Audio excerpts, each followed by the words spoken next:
Let's create a horse animation using MotionMaker. Welcome to MotionMaker in Maya 2027. In this quick start, we'll work with the new equine character and build a horse animation using MotionMaker's path-driven workflow. By the end of this quick start, you'll have a complete horse animation driven entirely by trajectory and timing. Let's get started. Before creating the character, set the timeline to 240 frames, so we have room to shape the horse's speed and add a jump near the end of the animation.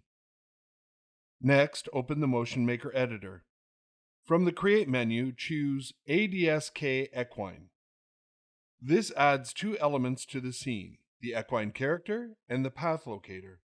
The ADSK Equine node represents the character in the MotionMaker editor. Inside each character are action styles. For the equine character, the available style is Western Horse.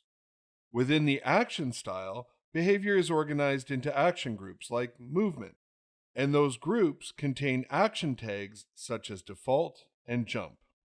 Understanding this hierarchy is important when directing the behavior of the character. Let's start blocking the motion.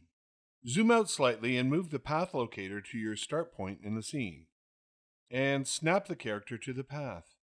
With the path locator selected and the current frame set to 1, press S to set the first key. Move to frame 240, translate the locator across the scene, and press S again. Then go to frame 120 and add another key. Now, open the Visualize menu and create a motion trail so we can clearly see the trajectory. With the path defined, click Generate Motion. The character snaps to the path, and when you scrub the timeline, you'll see the horse moving through the scene. And all of this happens without keyframing a single leg. Adjust the path slightly to introduce a curve. Then generate motion again by pressing Alt plus G in the editor.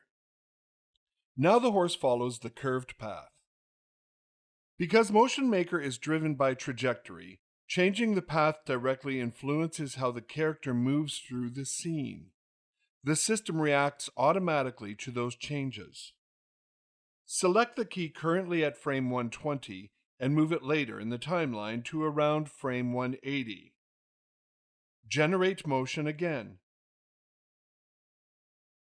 Now the horse starts slowly and gradually builds speed as it moves along the path. MotionMaker derives gait directly from speed and spacing. As you adjust the timing of the path keys, the horse naturally transitions between gaits. You shape the timing, MotionMaker handles the locomotion.